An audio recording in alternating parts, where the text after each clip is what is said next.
Our interview this morning is with Theodore Ted Carl Fleming, who was born in Mishawaka, Indiana, in April of 1924. Mr. Fleming served in the U.S. Army from 1943 until 1946.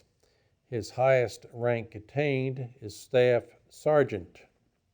My name is Dale Dexheimer, and I'm not related to Mr. Fleming in any way. Also in the room we have Gary Burton and Milton Gibson, who are our videographers. This interview is conducted at Burleson, Texas on Saturday, January the 19th, 2013. This interview is conducted for the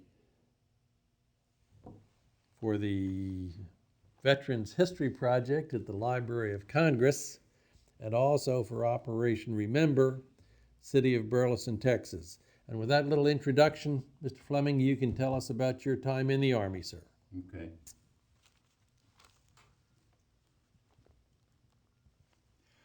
I was drafted in San Antonio, Texas, at Sam Houston, Fort Sam Houston. I was just barely turned 18, out of high school, and I passed the examination for entry into the service. I had lined up in a line that was for Navy troops, and I let a couple of people ahead of me, which was unfortunate because they ended my time to serve in the Navy, and I had to go to the Army, which wasn't too bad. I wound up in the Army, and I was given the uniform and the various dresses and so forth for Army service, and shipped to Camp Callan, Callan, California. This was a Marine area, but the Army had charge of it, and were training their troops at this base. It was near San Diego, about, I guess about 10 miles, a couple of miles from La Jolla, California, sort of a resort place. But we weren't there for a resort, we were there for training for service. I was asked if I wanted to go to be an officer, because I had apparently passed the entrance exam, or the exam they give you for your IQ, and I must have passed it, because they asked me if I wanted to serve in OCS, and I said no. I had no desire to do that. I was an electrician apprenticed, and with the railroad for just a brief time. I was apprenticed to serve on diesel engine repairs, and that's when I was drafted. I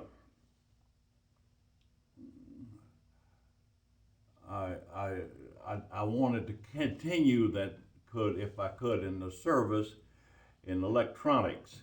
And so they finally decided to train me to be a radar operator. And so I did. I was trained in the service there along with my training that I was to get as a private in the Army. I finished my training in 3 months, and I was sent to a battalion that was set up to control the West Coast. We were afraid at that time that the Japanese were going to invade the West Coast. And so we were assigned along the interior of of California in the Mojave Desert, and we served there for about, I guess, 6 months. And they decided then that the Japanese were not going to invade that part of the country. We got involved a little bit with the Japanese people who were in the United States and who were captive. I don't say captive, but held because they were Japanese, and they were put into a camp to protect the United States from being invaded within. And so I was part of that, a little bit of that operation. And after that, we were transferred. They found out they didn't need people in radar. They needed people in infantry. And so they shipped me then to camp, and I can't remember, it was a camp and I think I got it in my notes there. There was a camp that was used for training infantry people, or infantry soldiers. The camp trained us for about 6 or 8 months. I forget the exact dates, but this was right next to where the Air Force is now located. This is the Air Force was not there then, but it was next to this little city. I forgot the name of the little city. It's still there, but we were trained in using the BAR, the rifle, the machine gun, the mortar, the 60 millimeter mortar, and this was the type of mortar you carried on your back, and you carried the shells on your back in the combat. We were trained, as I said, for about 5 or 6 weeks, and then we were shipped to Camp Fannin, I believe it was. It was an embarkation placed for soldiers overseas, as this was in New Jersey, and we were put on a ship. We were put on a French ship. At that time, it was a small boat, held about 500 of us troops, and we were put on KP and various other duties, and I was put on KP the whole time of the trip, because the trip would take about 12, 15 days. And this was nice. The French cooks and so forth had wine, and various delicious food was only served to the people who were the crew or the working in the kitchen. And of course, I had a deal, but unfortunately, I didn't particularly care for wine. So one guy asked me if I was interested in trading and for just regular duty on the ship, and I said, yeah. I said, I don't particularly care for wine, and I said, you do, so let's trade. So we did, and so we rode the ship for the 12 or 15 days we were on it, and landed finally in Glasgow, Scotland, England, or whatever you want to call it, but it was Glasgow. And we left the ship there and went to a train transportation. Train picked us up, and we all loaded on this train and took a ride down to southern Germany. Well, to London, really, where the Eisenhower had all the troops and so forth trained to make the invasion of June 6th. He was going to make it earlier than that, but found out the weather involved problems and so forth, and so he kept putting it off until finally June 6th is the date that was the magic date in his mind. And even though it was a little bit difficult, the weather still did give them a little bit of problems, but they managed with their LSTs, I think is what they call them, the landing barges, and they made the landing. And we were in boats. By then, we were in boats ready to go ahead and support them. And so day two, I believe it was day two, we made our landing because they had made the landing and taken over the pillboxes and so forth of the Germans, and they had just completely wiped out the shore batteries of the Germans at that time. And so we went in and we set for on the a little bit past the beaches. There was 83 of us, and we were all asked by a sergeant there what we wanted to do. We were trained in most of these infantry combats, and the friend of mine who was sitting next to me would kind of guiding me a little bit because I didn't understand a lot of the things they were saying. But anyway, they asked if we wanted to be a rifleman, and I held up my hand, and my friend pulled it down, and he said, no, he said, you don't want to be a rifleman. And he said, we went on to the machine gun and so forth, and I didn't want to be a machine gunner. And then we came to the BAR and the various rifles and so forth that they had, and this guy next to me kept turning it down, and finally they got to the mortar, and he said, okay, put up your hand now. So I put up my hand, and I was selected as a mortar carrier at that time. I didn't have the ability, the job of carrying the mortar. But anyway, we made our entrance into the company, and the Company F of the regiment, which was part of the division of the 29th, which went in D-Day.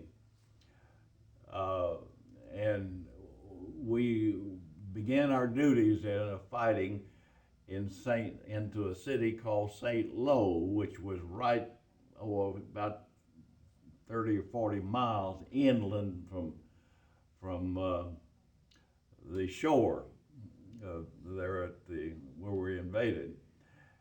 And then we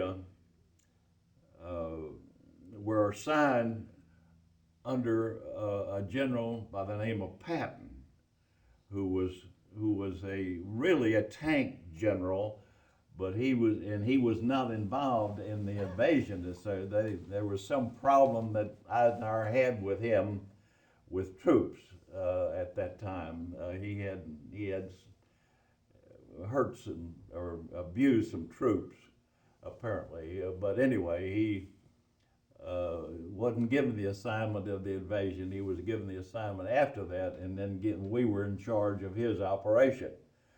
And he was assigned to attack a city on the port. Now, I forget the name of the city. It was a port city, one of the main ports of Brest. Yeah, Yeah. Uh, but anyway, we started attacking that fort, and we fought our battles into little fields that were bordered by uh, wood. I mean, dirt uh, uh, fences. I forgot what they call them, but anyway, they were small acreage. Some as much as small as an acre, and some as big as 20 acres. And tanks would come up to these uh, embankments, and they would poke their snout or their guns through this embankment, and that's the way they would shoot at the enemy. Of course, the enemy was firing, the enemy, German, were firing 88s at us. That was their main tank uh, system, gun system. And they, uh, being a mortar, the mortar gunner usually were about 10 to 15, maybe 20 yards behind the front line. And that's the reason that I got into the mortar. But anyway, we dug in and did our mortar shooting and so forth when we were told by the forward observer. They had a forward observer who was a sergeant, and he began to give us information on the radio and tell us where to shoot and how far it was. And we would shoot our first round off, and he'd tell us where it hit, and we'd make adjustments. We had a scope, I mean a device on the gun to tell us how much and so forth. So anyway, we finally zeroed in on our target, and he would say, go ahead and shoot from his observation position. But anyway, that's the way we fought these battles until we came to Brest, France, Brest, France. And we continued that and began to take prisoners. The Germans apparently were just not that willing fighters, or these Germans were not the regular SSS troops of the German army. And they were civilians who were converted like me into service. And we would capture those as we went to the fort there. And finally, after about, I'd say, it seemed like to me it was about a month that we were fighting in this area, but it could have been shorter. But we finally captured the fort. And we found that bombing that place was ridiculous, because the submarine pens that the Germans had located there were in deep pens, concrete above them and dirt above the concrete. It looked like mountains almost, where they had these submarine pens, and that's what we were really after, and to take that away from the Germans, because they were causing us trouble with our transportation. We were bringing in from the United States, but we finally, as I said, we captured about 3 or 4, I can't remember exactly, submarines that were in these pens that they had, that they were protecting. And then after we captured that, Patton was assigned to go ahead and use his tank divisions to start towards Paris, France. And we were assigned, because I can only guess at this, we were assigned to go in to northern Germany under a new general that we had, a General Simpson, who was from Texas. And he was, I don't know why, because the 29th Division wasn't a Texas division. It was really more of a Maryland, I forget the other state involved, but they were more of a northeastern division. But anyway, we were assigned to a station right above Liège, Belgium. And so we loaded ourselves. We didn't have any way to get there, no trucks and so forth. There were not enough trucks for us to move the whole army, because they were moving part of the army and also part of the French army and the I think one of the 101 airborne division that went into Paris at that time, and they were taking them into Paris. They wanted the French to get in first, and then protect it with the 101st Division. And we went in and got on railroad cars, which were called 40s and 8s. You're either 40 people or 8 horses. And we were given blankets and so forth, because this was getting into the winter time, and November and so forth at that time, October, November, and so we had to stay on these cars, and they were not fast. They poked along the road because they were given privilege to travel, who were either administrative or who were tanks or whatever they needed to load stuff. So we were given a sort of a secondary position on the train. So we took it a little slow, and when we had to go to the bathroom and so forth, we went out into the sticks, so to speak. That was our toilet service. And our eating was they'd sent in boxes of K rations, and that was our food. We did that for about, I guess, a week. It took us to get to our positions in Belgium. And we were right on the Belgian, German, and Netherlands point, where they all came together there in one spot. And we were assigned to go in and take the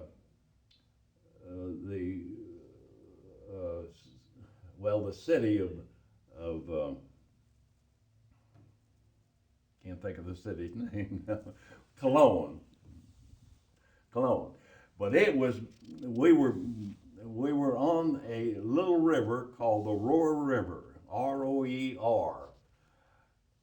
And it spells different in some other places. I saw when I looked it up myself. It's not spelled R-U-E-R. It's some other spelling. But anyway, we were assigned to that river, and we stayed there for about a month. And we lived in, I had dug my emplacement for my mortar, and I had about 2 or 3 feet deep, and put the mortar in there with the ammunition in little pockets around the mortar. I was, by that time, a mortar gunner. My mortar gunner had been shot, and I had taken his place. And we stayed in this place, which we stayed in a house, an old German house there, that I guess there must have been about 10 of us in this house, and we had bunk beds. I don't know where we got bunk beds in the house, but we had. Anyway, we had these bunk beds, and I was on the top bunk, and when I slept, and I was off duty. I had pulled my duty and so forth, guard duty and so forth, and my shooting arrangements. We would shoot at the Germans and set up flares and so forth with our mortar to see if we could detect where they were dug in, and then we would fire our regular mortar shell for explosion and detonation. But anyway, we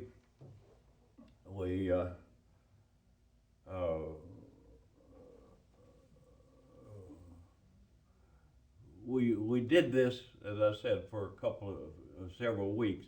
In the meantime, I was studying in the high school of chemistry, and I learned how to make alcohol.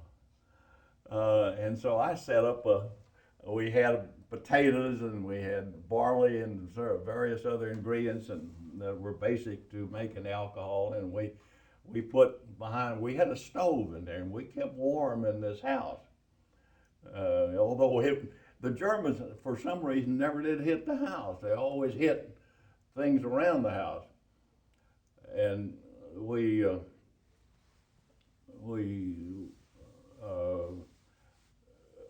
fixed enough water and I went to a chemistry shop and got the distillation stuff from this chemistry shop, and we made a still, and we made our own liquor.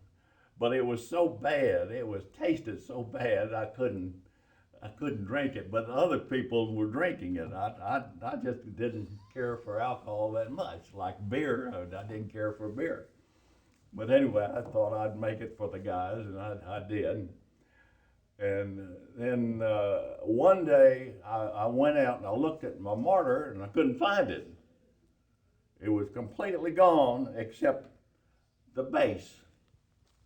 They had hit that dugout I had for the mortar, and I had to get a new mortar. So I was sent back to battalion headquarters and they sent me a new mortar. Well, I set it up and everything, and we had to get new ammunition and everything. So we set it up, and then a couple of days later, I was out doing some research and looking at the German positions, and all of a sudden this rocket came up behind me and hit behind me and knocked me down. Well, it had splattered. It had gotten my elbow, it had gotten my back, got a hole in my butt, an extra hole, and I was picked up by the guys there and taken inside the house, and then they called the medics to go ahead and take me back to the hospital, to the surgeon's area, which they did, and they took out the metal out of my butt, and they left the metal in my arm because they didn't want to affect the arm. They didn't think it was that important. And I still got it. But anyway, I went back to the hospital in Paris, and they sent me back there for a couple of weeks, and I met some interesting people there at that hospital. I had never understood that. But anyway, I went back to the hospital and served there for about until I got well, and then this friend I made in the hospital was in the airborne. He was an airborne trooper, and he talked me into joining the airborne. And he and I become very close. Well, before I signed up, I didn't realize this. He was shipped out, and I found out he was shipped back to the States. He had such a severe wound all along his legs, and everything was his wound, and he couldn't use his legs, so they shipped him back to the States. Well, I didn't want to get in the airborne without him, so I didn't sign the transfer to go in. I went back to my outfit, and they were up and getting ready to go over the river, and they had gone over the river. They were actually in over the Rhine River, and I joined them there, and we went in to Germany, and one of the things they wanted us to see was one of the camps, and I can't remember the name of the camp, that they were killing Jewish people. And they took us in cars, in trucks, to this dugout where we actually witnessed the German bodies. They were trying to bury them, and they didn't have time. They had to leave there. But anyway, and I'm skipping a part of the area there before I went in, because the area that the Germans restruck or counterattacked the Americans was right below us, and unfortunately the Americans won the battle, as we know today. But anyway, I skipped that part. I wasn't involved in that. But anyway, we did get into Germany, and they got us to see this German destruction camp, or death camp, and that just turned us all. We finally wound up going. Eisenhower had agreed apparently to not attack Berlin. He agreed with the Russians. At that time, the Russians were coming into Berlin, and he agreed to go to a river which was about 10 miles from Berlin, and that's where our troops did. We fought a couple of small battles to get there, and we got pillboxes and so forth we had to capture then. But we went on to I think it was Aurora River, was the river that we agreed to stay at, and we stopped at that river, and the river had all the bridges blown, and there was no bridges to get across, and the river was a pretty good sized river, kind of like a Mississippi in width. And so my friend and I found a rubber boat that would hold about 10 or 12 people, and we'd look across the river, and there were Germans across the river who were trying to get across to our side. And so I told this guy, I said, let's get this boat and take them over there, and we'll make a little decision there of how we get them across. And so we did. We took this boat, paddles and so forth, and we paddled across. And we did this, I guess we had about 5 or 6 loads of Germans that we were bringing across. But there was a charge for this. All their watches and rings and pistols were dumped in a box. And we got them across each time. And we did that, and I'll never forget that. We got through. We got we got all the Germans, people who wanted to come across. In fact, some of them were army people who wanted to come across. They didn't want to give up to the Russians. So when we got through with our job there, this friend of mine and so forth, he and I decided to go over there and do a little confiscation of weapons and so forth that were on the ground. And so we did. We got in and we messed around, and he picked up a burp gun, and he fired it a couple of times, and I looked up, and there was a highway. And so help me, I didn't realize the Russians were so close, and they had come. It looked like a American army. Their trucks were the same color as ours. They were the same size. They were the same trucks almost, probably built by us. And they were using those to pull their artillery and so forth, and they were going to meet us at the river. And so I said, hey, don't fire any more of those guns. I said, they'll think it's Germans with a machine gun like that. So anyway, we walked over to the convoy, and of course our arms were full of watches and rings and so forth, and we had pistols and so forth. And the Germans kind of looked at us and they pointed at the watches. They were interested in the watches, and I'd take all the watch and throw it to them. And so they'd be satisfied. He and I both, this guy and I both, we got rid of most of our watches.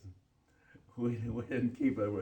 We didn't have many rings, but we had lots of watches. But anyway, we finally decided we better get back to our post. We'd caused enough problems there already. So we went back and got in our boats and went back. And I took all of my pistols and everything that I had. I hadn't put them in the boat. They didn't see those. And we got back, and I laid the pistols out on a bunk that I was sleeping on. And I said, okay, guys, you guys can have anything you want here. He and my friend there agreed. We'd keep, I wanted to keep a Luger and a P-38. That's all I wanted. And so I had those. But anyway, because it leads a little bit to my story about the stripes. So anyway, we kept those too. And we finally were made assignments after that to where we were going. Didn't have enough points to be sent home. And they needed troops in Japan to fight the Japanese, or in the South Pacific, not Japan. And so we were still scheduled because we didn't have enough points to go ahead and be shipped to Japan or to the Pacific area.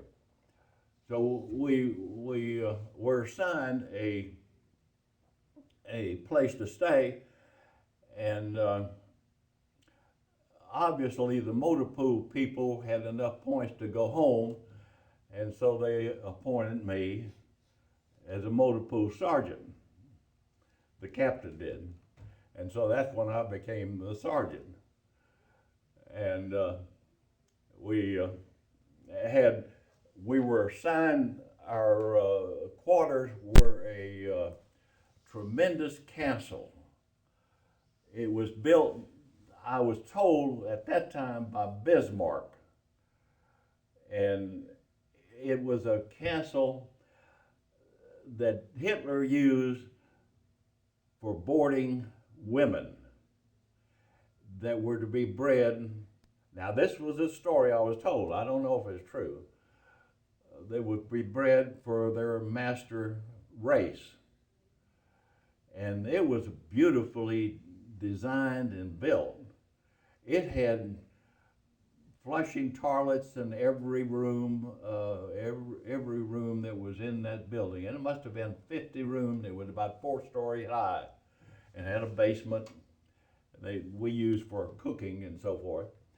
And our quarters, my quarters, since I was in motor pool, was across a circle around that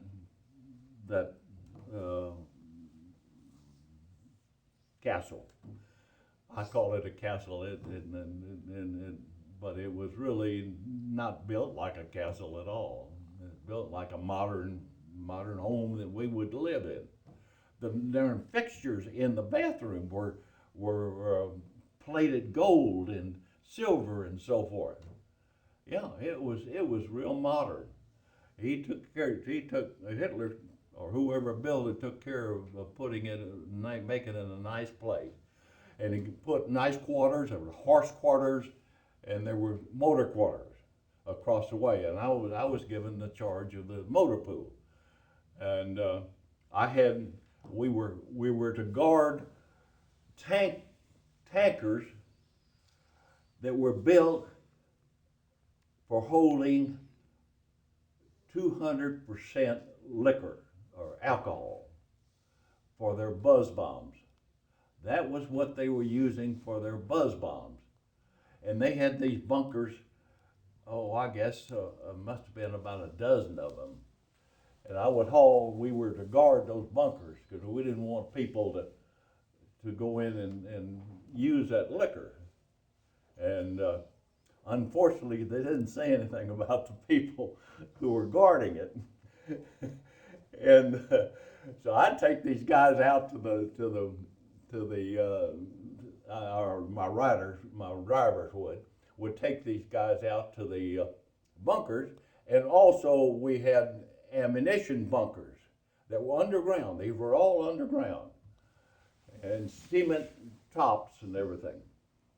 And this was the area. This was what they call the British Enclave, and that's where we were for Bremenhaven up in the North Sea. And we were stationed right out of Bremen in a little city called Vegasack. And that's where this castle was. I identified the castle, finally. I looked it up in the dictionary and so forth, and it wasn't the castle I had said, because I didn't believe it myself that was true. But anyway, we did that. Well, I had drivers, and I had picked up a Ford passenger car. It was a small Ford, and we painted it olive, put a star on the back, and we drove it as our private car. We'd go around the country doing the research. We did a little hunting even. We had deer. They had deer we had hunted, and I killed one of them. And it looked like a big Doberman pinscher. It was about this high. They weren't big deer. And this was around in the forest they call Ardenne Forest, which wasn't too far from us. And we stayed in that castle for, I guess, a couple of months. And one of my drivers, as I said, I kept two pistols. One was a Luger and the other was a .38. We were supposed to turn those in to the headquarters. They didn't want any German pistol. We wanted all of our people to have American equipment and so forth. Well, I didn't have a pistol or anything like that, except those. And so I turned them in. I said I could keep them secret and nobody would know anything about it. So one day, the drivers got complaining because they couldn't take their rifles. They had rifles and they couldn't take them out of the comfort there quick enough to protect themselves. So they talked me into loaning them those pistols. And so I did. And so we continued our service. One day, we had cleaning women come in and clean our area, the local women here, and we'd pay them in various German or marks, and so we had there. And so one day, one of the drivers came in and he had borrowed my pistol to go ahead and drive. Well, he came back, and one of the women was standing there, and he was being a show-off, and he took the pistol and pulled the trigger and shot himself. Accidentally. He didn't think he loaded the gun. He was just showing off in front of her. And of course, I had to take him to the hospital. And so I drove him to the hospital, and he got his hand all bandaged and everything. I came back, and captain called me in and he said, "Who owned that pistol?" And I said, "Well, I did." And he said, "Well, you're getting a court martial." And so I got a court martial, and I was busted down from a sergeant to PSC again. That's my story. But anyway, we stayed there, and finally we're found out the Japanese had been bombed and so forth, and our assignment was to come home, and so we loaded we made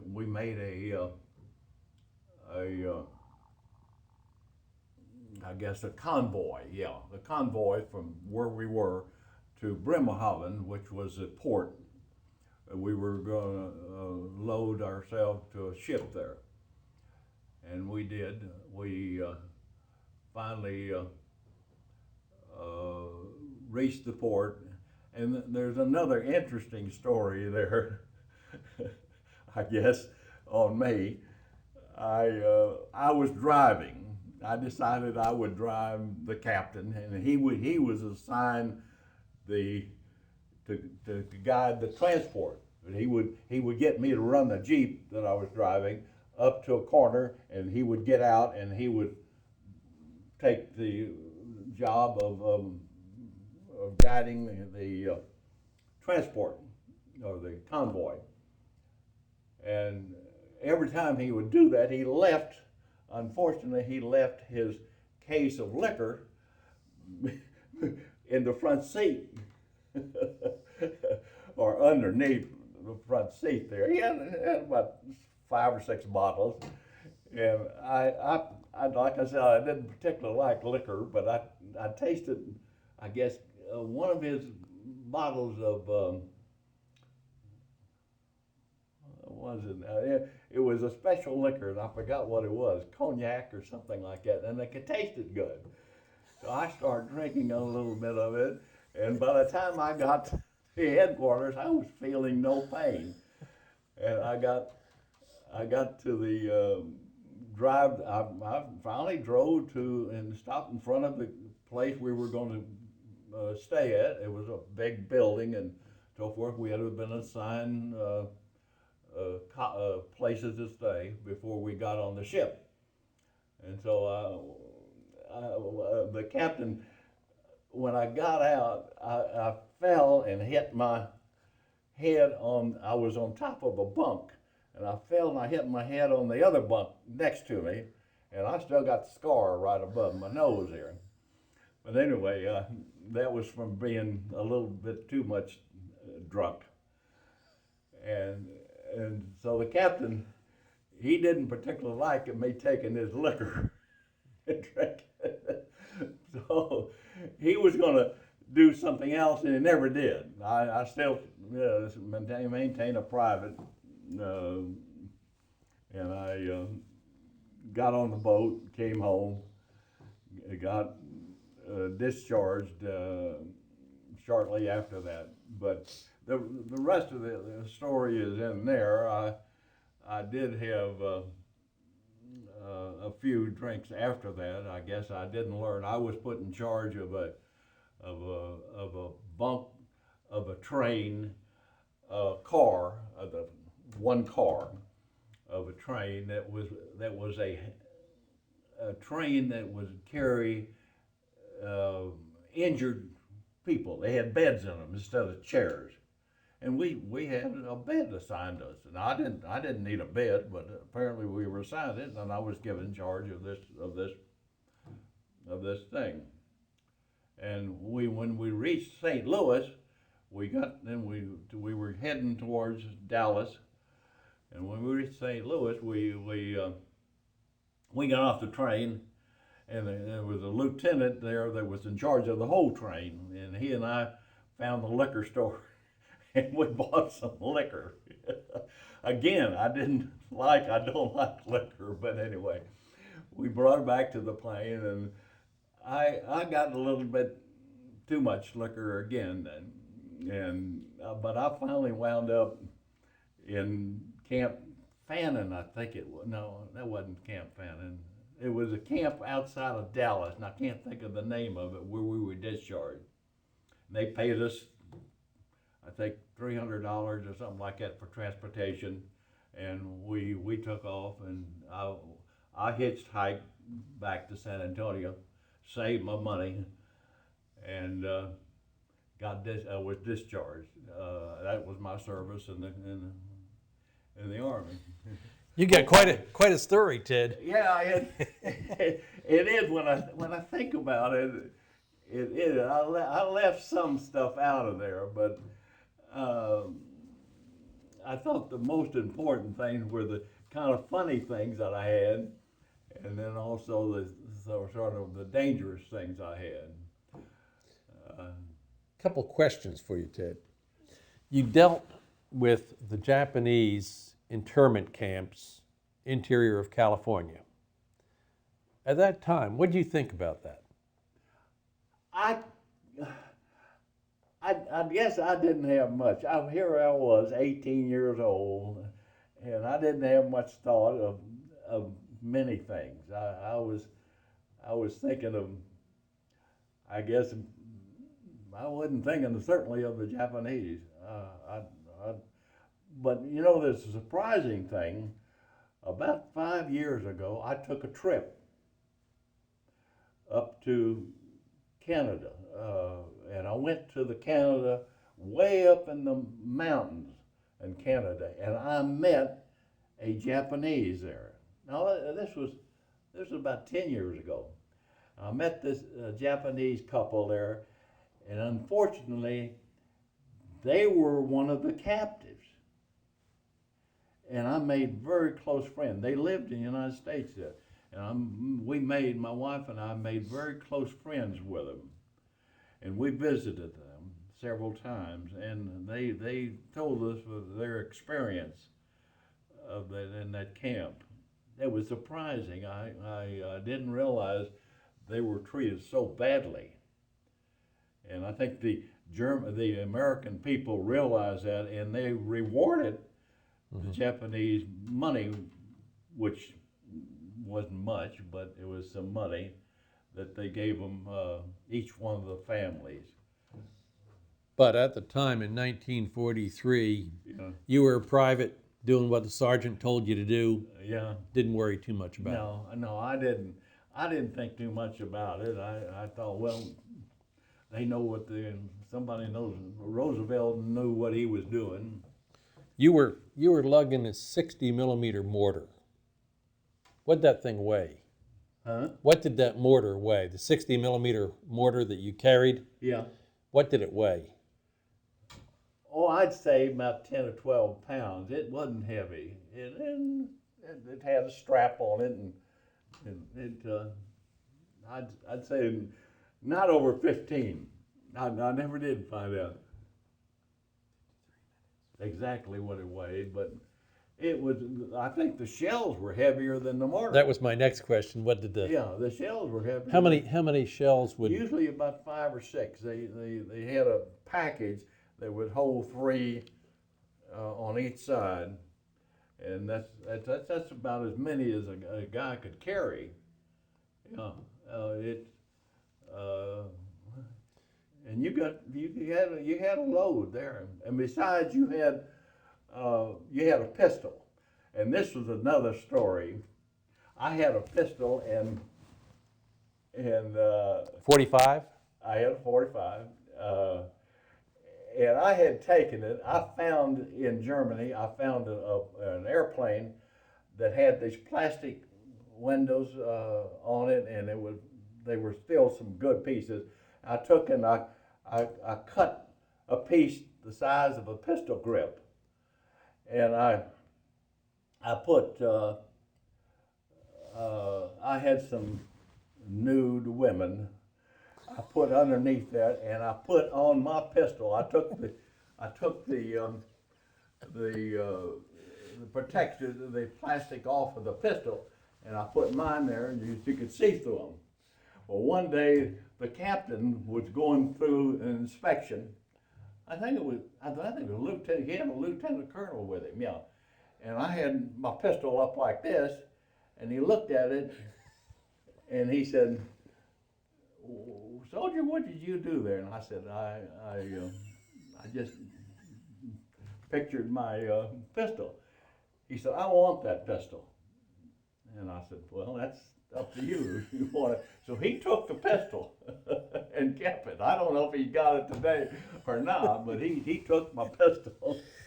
And that isn't what I didn't take home any arsenal from the army. My arsenal was German arsenal. The two pistols I had, and I finally, as stupid as I was at that time and later, I was going to college and I needed money. And guess what? I sold the pistols, which was a mistake. I sold them for $50 a piece.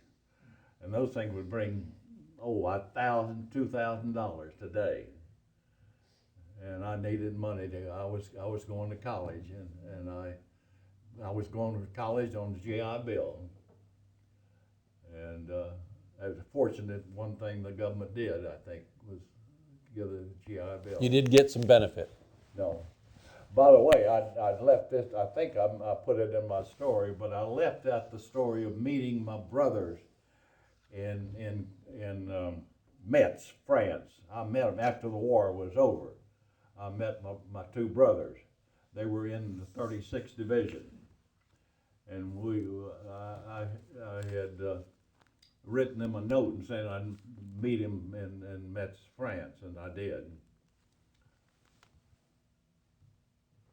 Yeah, I probably used up my time. You said 30 minutes, and Well, you've certainly filled that part. Yeah. Let me ask you just a couple of quick things, Ted. You went across the beach D-Day +1. Yeah. What did that beach look like? Were there... Well, to me, it looked like a lot of, the bodies apparently have been picked up, but it looks like a lot of ammunition and tanks and boats were there. We had to get out of our boats. We had one of these boats, landing boats that you got out of, and we walked to the beaches. And they hadn't put up landing places where you could get off yet. So they were pretty messy, I'll tell you that. I didn't see any bodies. Like I say, I guess they must have picked those up the day after and I must have went in about D+2. But they picked up the bodies. That's one thing the Army did, I think, is had recovered bodies very quickly. One last question. You got shrapnel in your left arm. Yeah. Does that affect anything when you go to the airport? No. No? No, you can go through the... It's not big enough to pick up. No, Okay. I usually tell people that I got a shrapnel in there, and they don't say anything, and so I go through these things, and they don't pick it up. No. Ted, we certainly appreciate you coming by this morning. You got a whale of a story. Well, my wife worked, I guess, a year or two to get me to tell the story. I wouldn't sit down and tell it, and here I am in an hour tell it. But it every time I tell it, I get more interested in telling some of the story and tell more parts of it. I see you went on an honor flight. When did you do that, Ted? I did it last year. Some guy in south of Dallas, I forget. He was in charge of what's the name of it? My mind has really changed a lot. I can't remember things anymore. But anyway, he was in charge of a what's this big grocery store here in town? H-E-B? No, the big Kroger's? Albertson? No, the big one, great big one. Walmart. Walmart. Okay. He was superintendent of the Walmart down in the south part and I understand now, I didn't know at the time, he had to pay, I think about $250 to be a Chaperone. good heart or whatever you call Yeah, it, okay. to make this flight and take care of somebody. And so he took care of me. And his father, he took care of his father also was in it. So he and his brother was in it too. His brother took his father really. They both of them took his father and me. And it was a beautiful sight to see. I had never believed some of the things I had seen that we have in Washington. I had never seen the World War II exhibit.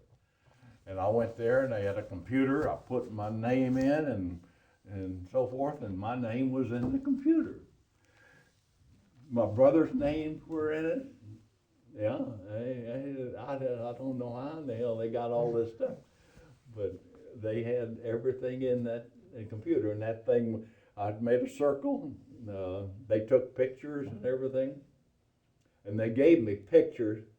And unfortunately, I don't know what happened to them. I lost them. I don't know what happened.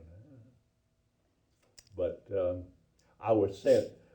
My daughter teaches at one of the elementary schools here in town, and she invited me one time to attend their November 11th meeting, and so I did. And boy, they gave me praise and everything else about my service and everything, and honored me and wrote me when I was in that trip.